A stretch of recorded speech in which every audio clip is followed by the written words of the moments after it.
কঠিন ঋণ থেকে মুক্তি পাওয়ার কোনো আমল বা দোয়া আছে কিনা।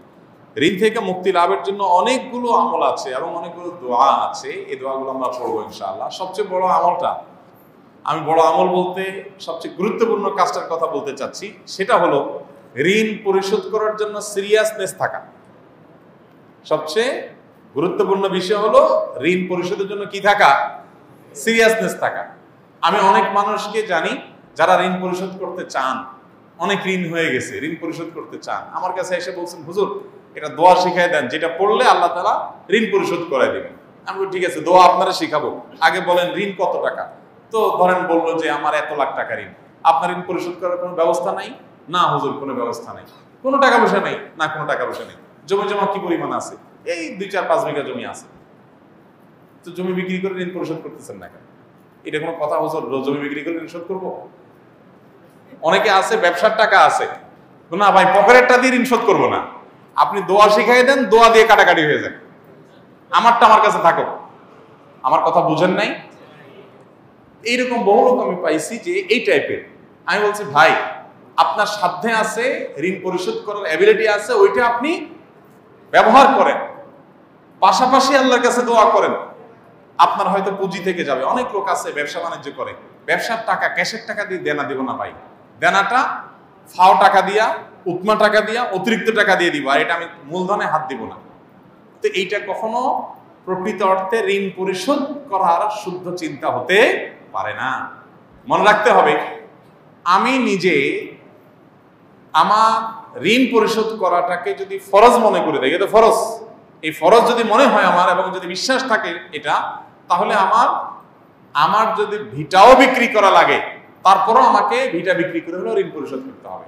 আপনারা অনেকে মাসআলা জানেন, মানুষের মৃত্যুর পর তার যা রেখে যাওয়া সম্পদ, ঘর বাড়ি জমি জমা ভিটা মাটি ব্যাংক ব্যালেন্স, এগুলো দিয়ে সর্বপ্রথম কোন কাজটা করতে হয়?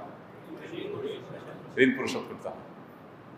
তাহলে শরীয়ত কি গুরুত্ব দিয়েছে? আপনি জীবদ্দশায় করবেন না, আপনার মৃত্যুর পরে শরীয়ত বলছে আপনার সন্তানদের পরে ভাগযোগ, তারা থাকলে পাবে, না থাকলে নাই। আগে কি হবে? আগে ঋণ পরিশোধ হবে, দাফন কাফনের খরচ দেয়া হবে, ওসিয়ত করলে 1/3 পর্যন্ত কার্যকর হবে, টোটাল না। আপনি ওসিয়ত করে গেছেন আমার মৃত্যুর পর আপনি আমার টাকা দিয়ে একটা মসজিদ বানাই দিও, জি না, আপনি বললেই হবে না। আপনার টোটাল সম্পদের 1/3 যদি মসজিদ করা যায় ওকে, না হলে 1/3 বেশি কি হবে না, আপনার ওসিয়ত কার্যকর হবে না। কিন্তু ঋণ 100% কার্যকর হবে। আমি কি বুঝাতে পারছি? এত বড় গুরুত্বপূর্ণ বিষয়। আমাদের অনেক ভাইরা চিন্তা করেন ঋণ পরিশোধ করতে যদি আমি জমি বিক্রি করে ফেলাই, তাই আমি কি খাবো, কি করবো? আরে ভাই, এমন একটা রোগ হয়েছে আপনার, যে রোগে ট্রিটমেন্ট করতে গিয়ে সব ভিটামিন বিক্রি করা লাগতেছে, না হলে ট্রিটমেন্ট হচ্ছে না, আপনি কি করবেন? আপনি বলবেন না সব বিক্রি করে ট্রিটমেন্ট করলে হবে নাকি? ট্রিটমেন্ট অল্প টল্প কিছু দিয়ে করি, আর এগুলো আমার থাকুক, আমি কবরে নিয়ে যাবো, এটা বলবেন আপনি? আমার আগে জীবন বাঁচক, সম্পদ বহুত হবে ইনশাআল্লাহ। ঠিক একইভাবে ঋণ পরিশোধ করি, আমার ইমান বাঁচক, তারপর সব হবে। আমাদের দেশে কেউ কাউকে ঋণ দিতে চায় না। আপনারা একটা হাদিস অনেকে শুনেছেন, কোন কোন ক্ষেত্রে দান করার চাইতে ঋণে সওয়াব বেশি। বিষয়টা একটু বুঝতে অসুবিধা হয়, দান করার চাইতে সওয়াব বেশি হয় কেমনি? আবার দান তো দিয়েই দিলাম, ঋণ তো দিলাম আবার নেব এই নিয়তে, তাহলে দিয়ে দিলে তার চাইতে আবার ঋণে সওয়াব বেশি কিভাবে হয়? এর অর্থ হলো যে কোন কোন খাতে, ধরেন এক জায়গায় আপনি একটা মসজিদে এখন 2000 টাকা দিলেন, মসজিদে আপনার 2000 না দিলে অসুবিধা হবে না, আরো বহুত লোক দেওয়ার আছে। এই দানের চাইতে আরেকটা লোক 2000 টাকা লোন দিলে অনেক উপকার হবে, ওই লোনটা বেশি সওয়াব। কথা কি বুঝাতে পারছি? কয়েক গুণ বেশি সওয়াব হাদিসে আসছে। এই জন্য ঋণ পরিশোধ করার প্রবণতা, ঋণ পরিশোধ না করার প্রবণতা আমাদের সমাজে ব্যাপক আকারে হওয়ার কারণে ঋণ দেওয়ার ইবাদতটা হারায় গেছে সমাজ থেকে। এই জন্য সবাই ঋণ পরিশোধ করার ক্ষেত্রে দায়িত্বশীল হবো তো ইনশাআল্লাহ। নবী করিম সাল্লাল্লাহু আলাইহি সাল্লাম বলেছেন, তোমাদের মধ্যে সবচেয়ে ভালো মানুষ হলো সে যে ঋণ পরিশোধ করার ক্ষেত্রে ভালো মানুষের পরিচয় দেয়।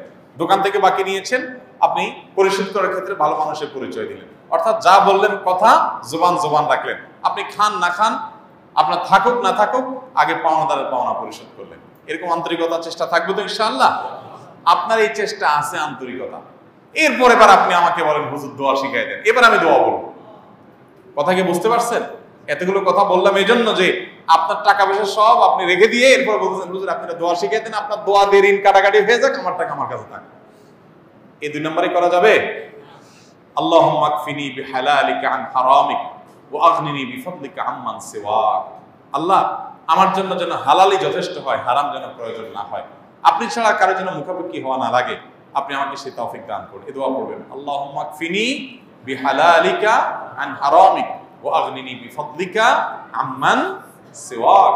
আর এছাড়া দোয়া কবুলের সময়গুলোতে সাধারণভাবে নিজের ভাষা দোয়া করেন, আল্লাহ আমার ঋণ পরিশোধ করে দেন, আল্লাহ আপনি ব্যবস্থা করে দেন, আল্লাহ আপনি সহজ করে দেন। তাহাজ্জুদের সময়, পাঁচ ওয়াক্তের আমাদের পড়া বিভিন্ন সময় আল্লাহ তাআলা ইনশাআল্লাহ সহজ করে দিবেন।